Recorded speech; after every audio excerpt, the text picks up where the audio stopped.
everyone.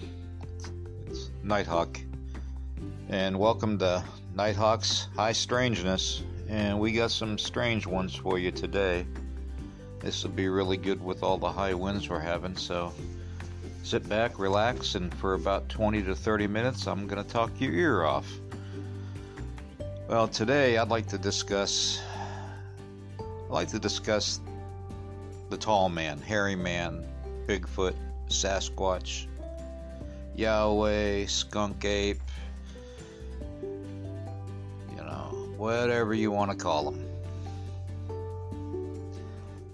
Anyways, as you all know, my being Native American, our culture is really deep entrenched in the belief and legends of the guardian of the woods, or the guardian of the spirit of the animals, guardian of the land, otherwise known as Bigfoot.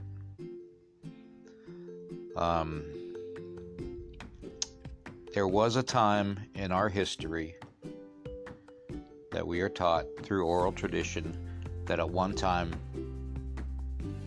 my people and all native people could talk to the animals, and that included the tribe, and yes, they are a tribe of Bigfoot. Bigfoot tribe and our people knew that in order to survive, we needed to take care of Mother Earth, and we needed to watch out for the animals and only take what we needed and no more. And we always used the respectful way of doing things and the humble way of doing things by saying thank you to the spirit of the animal that we hunted, or the tree that we burned for wood. We laid a tobacco offering down, offered it to the four directions of the winds, to the Creator above, and to Makal Wakan, Sacred Mother Earth. We say thank you. Every time we go to the woods, we take tobacco with us, or we take some kind of offering for the water, for the tree that we rest against, for the wind that carries our pipe smoke to the Creator. We always carried some kind of offering with us. And that's why, for the most part, we never really had problems out in the forest dealing with the Sasquatch or Bigfoot kind. I was informed by my elders and by my father that there basically are 4 types of these beings. And I will go over them with you right now. And then we'll break it down into certain categories of, geographical area. The first one is the Alaskan and state of Washington, Oregon Bigfoot. That whole area up there has probably the largest species of tribe of Bigfoot. They are anywheres, fully grown from 9 feet tall up to 14 feet tall. They do not like to be bothered. They're very reclusive. They stay to themselves. And like anybody, if you get too close to their family, or you screw up their hunting or their foraging, they're going to get angry and try to chase you off. Then we go from that area down to the southwest area. Now, this is what's unique about it, and this is what was told to me by a Mayan brother of mine who is a Mayan shaman. He actually gave me one of his sashes that I use in my ceremonies because of the power behind it. He told me that the Sasquatch that's in the southwest came up from South America. and they are smaller. They prefer more of like a jungle, swampy type of an area, or the desert, because that's the two types of geographical regions they have in South America. They are vicious because they're smaller. They're more human size. They're anywhere fully grown from 6 feet tall to 8 feet tall. So they feel like they've got to defend themselves more and make themselves more boisterous, more fierce. So that's the second kind. Then you have that kind that goes over and it kind of intermixed with another breed, which is a smaller form of Bigfoot,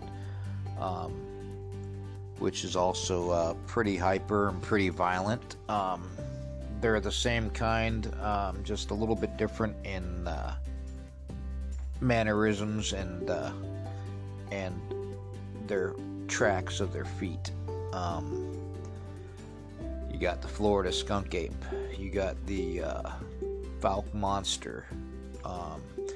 In that area, you have the smaller, strictly swamp dwelling. They don't want to be bothered by anybody out in the middle of nowhere. They stay out there to stay away from man.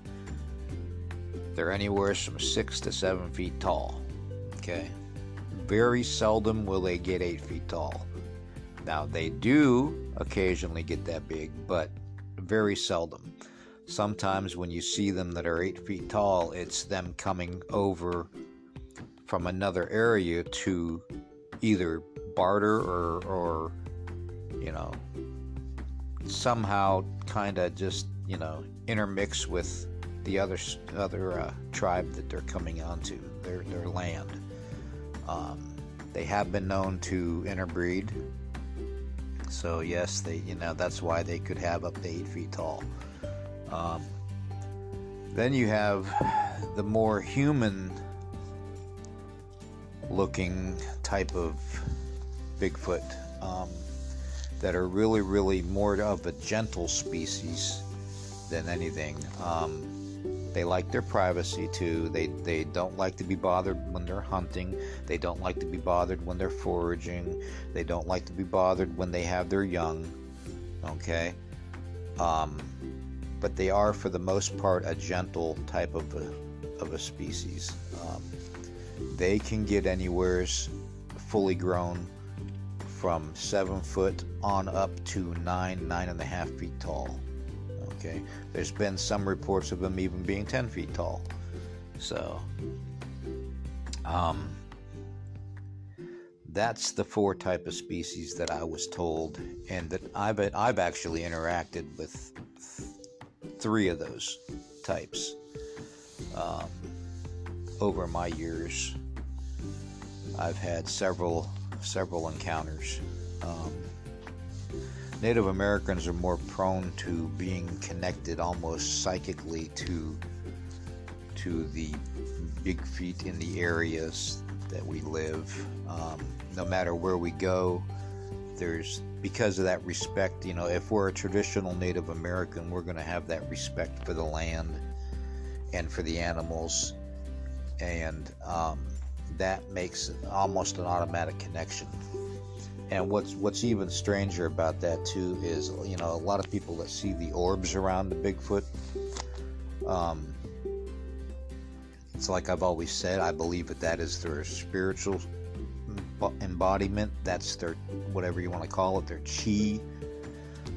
But that is their spiritual embodiment, their power to go and move between dimensions. That's why you see them one minute and the next you don't. They have that ability. When you're dealing with the Bigfoot, the Sasquatch, you must always keep in mind that just because you see one of them doesn't mean you're going to see the other 2 or 3. Because never ever are they fully alone unless it's a male looking for a mate and to start a family. Okay, so let's keep that in mind.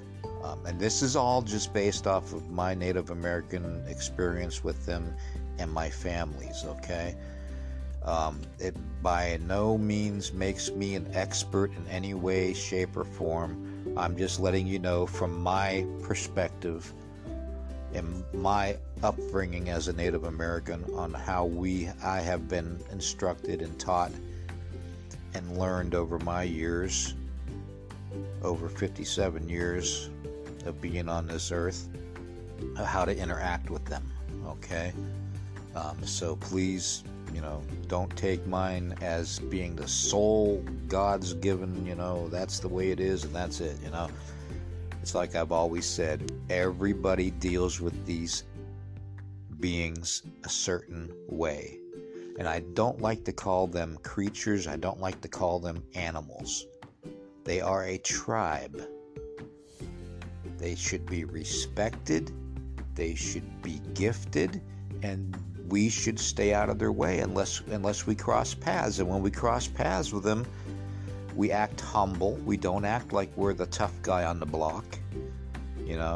Lay your gun down if you're carrying a gun, if you're hunting, and don't look them in the eye. Just bow your head and they will disappear. As soon as they see you lay that gun down, they're not going to want to mess with you because they're going to know you're not there to hurt them or shoot them. It's all common sense. That's all it is. Okay? So, that being said, let's talk about the gifting. If you're going to gift a group or a family gathering of Bigfoot, it's usually what I've done in the past is I offer them, I'll give them turkey feathers, hawk feathers, eagle feathers. I'll give them sweets, like a little bit of candy. I'll give them tobacco. I'll give them animal pelts, that kind of stuff to just, and fruits and vegetables. That's always a good one. Okay. So, but that's what I would offer. Okay. And then with the younger ones, you could always introduce like a little toy or something that they won't break right away, like maybe a stuffed animal or something, for the younger ones. So that's just my theory, okay, on how to respectfully gift.